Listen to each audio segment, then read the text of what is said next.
আসসালামু আলাইকুম। আশা করি সকলেই ভালো আছেন। সুপ্রিয় চাকরিপ্রত্যাশী ভাই ও বোনেরা, নতুন একটা সার্কুলার দেখাবো। ইসলামী ব্যাংক ফাউন্ডেশনে নিয়োগ বিজ্ঞপ্তি প্রকাশ করা হয়েছে।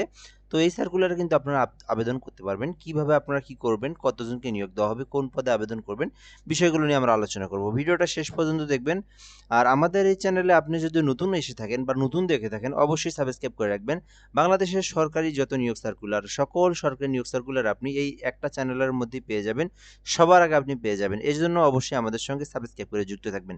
ইসলামী ব্যাংক ফাউন্ডেশন আইবিএফ পরিচালিত ইসলামী ব্যাংক হাসপাতাল, ঢাকা ইসলামী ব্যাংক হাসপাতাল, আগ্রাবাদ চট্টগ্রাম ইসলামী ব্যাংক হাসপাতাল, রাজশাহী ইসলামী ব্যাংক হাসপাতাল, খুলনা এবং ইসলামী ব্যাংক হাসপাতাল বরিশালের জন্য নিম্নবর্ণিত পদে জনবল নিয়োগের লক্ষ্যে সংশ্লিষ্ট পদের যোগ্যতা ও অভিজ্ঞতা সম্পন্ন প্রকৃত বাংলাদেশী নাগরিকদের নিকট হতে অনলাইনে আবেদনের জন্য আহ্বান করা যাচ্ছে। এই সার্কুলারে বাংলাদেশের সকল জেলার যে কোনো প্রার্থী চাইলে কিন্তু আবেদন করতে পারবে। তো ১ নম্বরে আছে মেডিকেল অফিসার। তো আপনি চাইলে আবেদন করতে পারেন। আবেদনের জন্য শিক্ষাগত যোগ্যতা চাওয়া হয়েছে। ইন্টার্নশিপ সম্পন্ন এমবিবিএ পাস প্রার্থীকে অবশ্যই বাংলাদেশ মেডিকেল অ্যান্ড ডেন্টাল কাউন্সিলের হালনাগাদ রেজিস্ট্রেশন থাকতে হবে। শুধুমাত্র আইসিইউ, এনআইসিইউ প্রার্থীর ক্ষেত্রে মেডিকেল অফিসার হিসেবে কমপক্ষে ২ বছরের অভিজ্ঞতা থাকতে হবে। বয়স ৪০ বছর পর্যন্ত আবেদন করতে পারবেন। অভিজ্ঞতা যদি আপনার থেকে থাকে সেক্ষেত্রে কিন্তু বয়স শিথিলযোগ্য, অর্থাৎ বেশি হলে তখন সমস্যা নাই। তো বেতন ভাতা যেটা সেটা হচ্ছে ঢাকা এবং চট্টগ্রাম ৩৯,০০০, রাজশাহী, খুলনা, বরিশাল ৩৪,০০০ টাকা কিন্তু ধরা হবে। অর্থাৎ আপনার জেলার উপর ভিত্তি করে আপনার বিভাগের উপর ভিত্তি করে আপনার বেতনটা হবে। এরপরে আছে কম্পিউটার অপারেটর, স্নাতক সমমান পাস অর্থাৎ অনার্স অথবা ডিগ্রি পাস করা থাকলে আবেদন করতে পারবেন।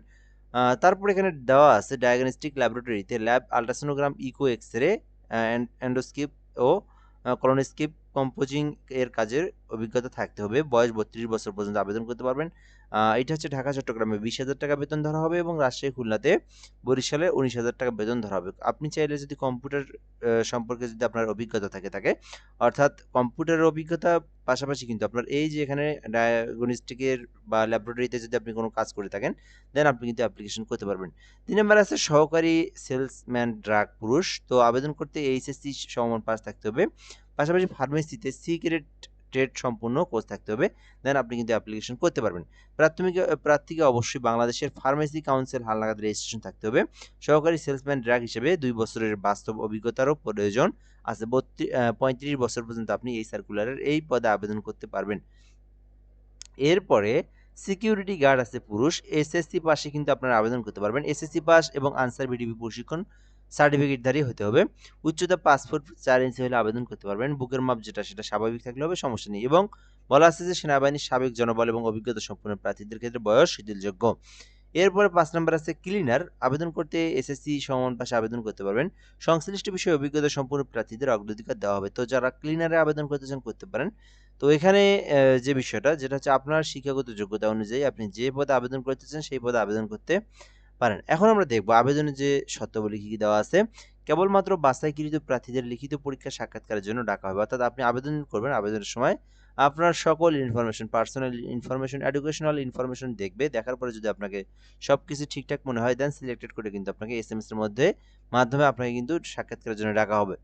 এরপরে বলা আছে যে সকল পদে www.ibfbg.org ওয়েবসাইটের কেরিয়ারে প্রবেশ করে পাসপোর্ট সাইজের সদ্য তোলা অফিসিয়াল ছবি স্বাক্ষর স্ক্যান করে অনলাইনে আবেদন করতে হবে। প্রার্থীর বয়স আবেদনের শেষে ১/১/২০২৬ অনুযায়ী গণনা করা হবে। আবেদনের শেষ তারিখ হচ্ছে ১/১/২০২৬ অর্থাৎ ২০২৫ সালের ডিসেম্বর মাসের শেষ এবং জানুয়ারি মাসের শুরুর যে ১ তারিখ সেই ১ তারিখে আপনি আবেদনটা এর আগেই করে নেবেন আরকি।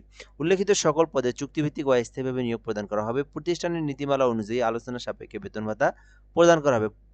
চূড়ান্তভাবে নির্বাচিত প্রার্থীদের ঢাকা অথবা ঢাকার বাইরে যেকোনো হাসপাতালে নিয়োগ প্রদান করা হতে পারে এবং চাকরির বদলিযোগ্য হিসেবে বিবেচিত হবে। আইবিএফ পরিচালিত প্রতিষ্ঠানে কর্মরত প্রার্থীদের যথাযথ কর্তৃপক্ষের মাধ্যমে আবেদন করতে হবে। কর্তৃপক্ষ কারণ দর্শানো ব্যতিরেকে বিজ্ঞপ্তির যেকোনো শর্ত বাতিল বা শিথিল করার ক্ষমতা সংরক্ষণ করেন। নিয়োগের ক্ষেত্রে কর্তৃপক্ষের সিদ্ধান্ত বলেই চূড়ান্ত বলে বিবেচিত হবে।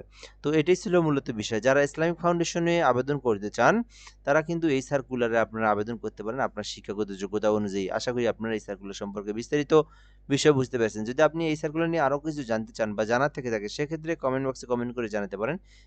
ইনশাআল্লাহ আমরা রিপ্লাই দিয়ে আপনার বিষয়টাকে জানিয়ে দেওয়ার চেষ্টা করব। এই পর্যন্ত ভিডিওটা ভালো থাকবেন। আসসালামু আলাইকুম।